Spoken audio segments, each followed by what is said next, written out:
नमस्कार दोस्तों। आज की बदलती जीवन शैली ने न सिर्फ हमारे खान पान, हमारे रहन सहन, हमारी बोलने चलने की भाषा और हमारे पहनने ओढ़ने के तौर तरीकों को बदल कर रख दिया है।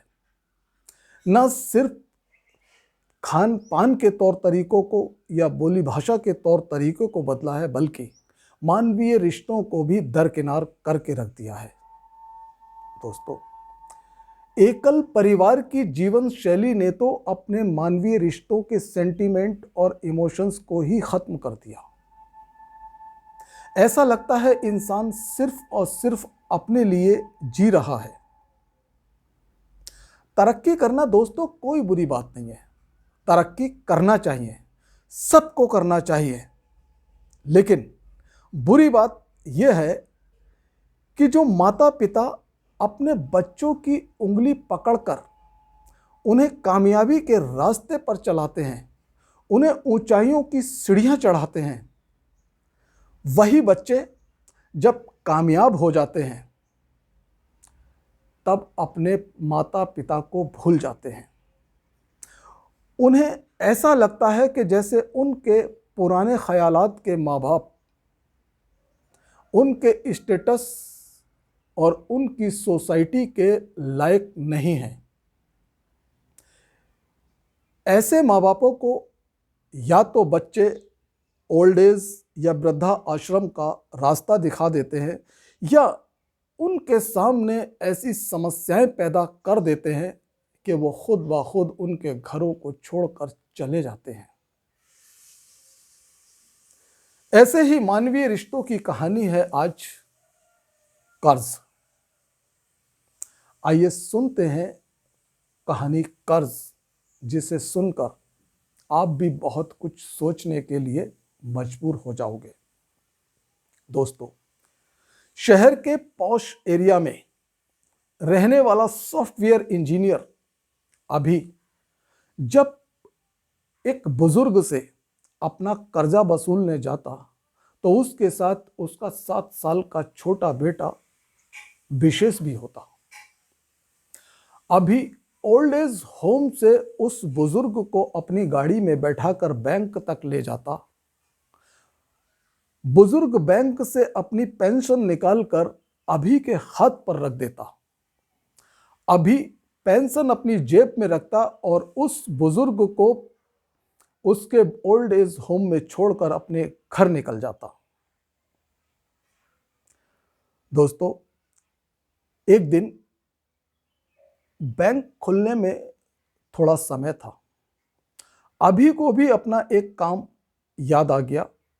अभी ने अपने बेटे विशेष को उस बुजुर्ग के पास छोड़ा और जब तक बैंक खुलने का समय होता तब तक के लिए वो अपना काम निपटाने चला गया। इतनी सी देर में उस बुजुर्ग और विशेष के बीच इतनी गहरी दोस्ती हो गई।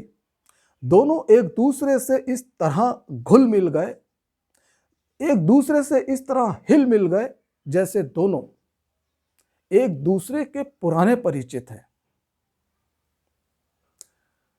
विशेष ने उस बुजुर्ग से पूछा कि उसके पापा हर महीने आखिर उससे किस बात का कर्ज लेने आते हैं। दोस्तों, कर्ज की बात सुनते ही बुजुर्ग का हृदय पिघल गया। उसकी मायूस और मजबूर आंखों में आंसू तैरने लगे और वो भारी गले से बोला, बेटा, तेरे पापा जो कर्ज मुझसे लेने आते हैं ना, वो कर्ज मेरे उसको पैदा करके पालने पोसने का कर्ज है। उसको बढ़ा करके पढ़ा लिखा करके कामयाब इंसान बनाने का कर्ज है। और बेटा, तुम जानते हो मैं तुम्हारा दादू हूं, कोई अजनबी नहीं। इतना सुनते ही विशेष हक्का बक्का रह गया।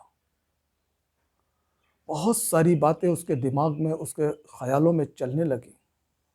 हालांकि विशेष छोटा था, 7 साल का बच्चा था, लेकिन उसके पास समझ ज्यादा थी।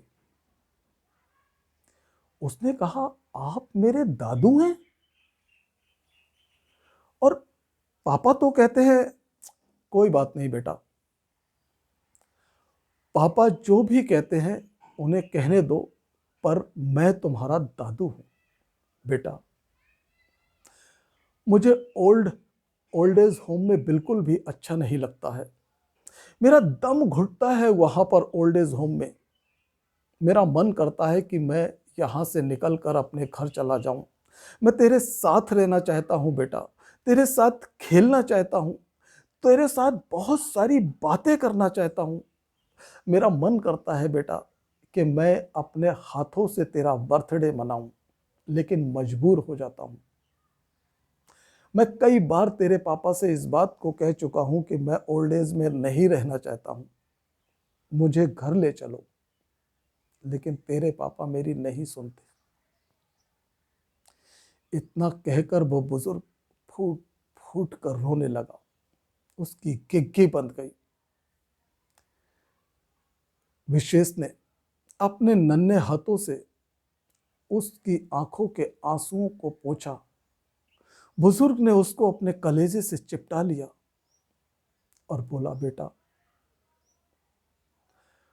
मैं मजबूर था, रोक नहीं पाया अपने आप को, इसलिए तुझे मैंने हकीकत बता दी। लेकिन बेटा, भूल कर भी अपने पापा को ये मत बताना कि मैंने तुझे सच्चाई बताई है, वरना तेरे पापा मेरे साथ पता नहीं क्या करेंगे, मुझे नहीं मालूम। विशेष के पास कहने के लिए कुछ नहीं था। वो अपने दादू के सीने से चिपटा हुआ था और वो सिसक रहे थे। थोड़ी ही देर में अभी आ गया। वो उस बुजुर्ग को बैंक ले गया। बुजुर्ग ने बैंक से अपनी पेंशन निकालकर अभी के हाथ पर जैसे ही रखी, विशेष ने उस पेंशन को अभी के हाथ से लेकर और वापस उस बुजुर्ग को देते हुए कहा, दादू, ये पैसे आपके हैं, इसे आप रखिए और जैसे इच्छा करे इन पैसों को आप खर्च करना। इतना सुनते ही अभी का दिमाग चौथे आसमान पर चढ़ गया। गुस्से से उसकी आंखें लाल हो गईं। वो तिल मिलाकर बोला, ये सब क्या है विशेष? विशेष बोलना तो बहुत कुछ चाहता था, लेकिन सिर्फ उसने इतना ही कहा, पापा, ये सब वो है जो बहुत पहले हो जाना चाहिए था। पापा, आखिर दादू ने ऐसी कौन सी गलती की है जिसकी वजह से उन्हें ओल्ड एज होम में रखने की सजा आप दे रहे हैं? आखिर वो घर जिसमें हम रह रहे हैं बहुत बड़ा घर है, और वो दादू ने ही बनाया था ना। आप ही ने एक दिन मुझे बताया था, मम्मी ने भी मुझे बताया था कि जिस घर में हम रहते हैं ये आलीशान घर दादू के सपनों का घर है, और दादू ने ही ये घर आपको बना कर दिया था। पापा, जब दादू का अपना घर है तो दादू ओल्ड एज होम में क्यों रहेंगे? नहीं पापा, दादू आज से हमारे साथ हमारे घर में रहेंगे और जैसे चाहेंगे वैसे रहेंगे। बेटा, तुम अभी समझ नहीं रहे हो, हम इस बारे में बाद में बात करेंगे। चलो अभी चलते हैं। नहीं पापा, आज यहीं पर आपको फैसला करना पड़ेगा। एक बात बता दूं पापा, अगर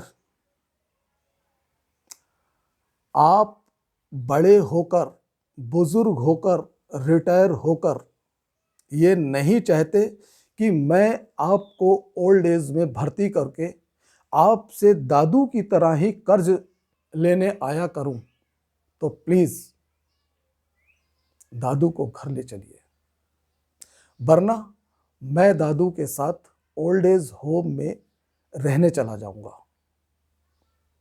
अभी परेशान हो गया, सोचने लगा। बुजुर्ग ने कहा, बेटा ये बच्चा है, इसे जाने दो, चलो मुझे ओल्ड एज होम छोड़ दो और तुम जाओ, बहू तुम्हारा इंतजार कर रही होगी। अभी जैसे पिघल चुका था, उसे अपनी गलती का एहसास हो चुका था। उसने अपने पिताजी से माफ़ी मांगी और उन्हें अपने साथ अपने घर ले गया।